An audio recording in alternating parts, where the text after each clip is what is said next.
এত গরমে কিছু খেতে ভালো লাগছে না, তাহলে আমার মতো গন্ধরাজ লেবু দিয়ে বানিয়ে ফেলুন গন্ধরাজ মসুরির ডাল।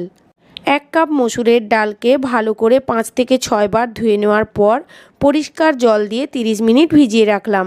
মসুরের ডালের মধ্যে অ্যান্টিনিউট্রিয়েন্ট যৌগ থাকে, যা গ্যাস বা পেট ফাঁপা হওয়ার জন্য অনেকটাই দায়ী।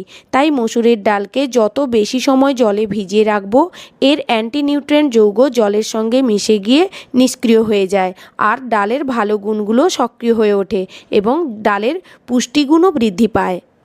ডালকে ভালো করে ধুয়ে নিয়েছি। এবার ওর মধ্যে জল দিয়ে স্বাদ মতো নুন ও সামান্য হলুদ দিয়ে সেদ্ধ করে নিচ্ছি। ডাল সেদ্ধ হওয়ার সময় ডালের উপর ভেসে ওঠা ফেনাগুলোকে তুলে ফেলে দিলে যাদের ইউরিক অ্যাসিড থাকে তাদের আর কোনো সমস্যা হয় না।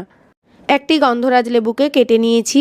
কড়াইতে সর্ষের তেল দিয়ে তেলকে ভালো করে গরম করে নেওয়ার পর গ্যাসের ফ্লেমকে লো করে দিয়ে একটি তেজপাতা, 2টি শুকনো লঙ্কা, হাফ চামচ রাঁধুনি,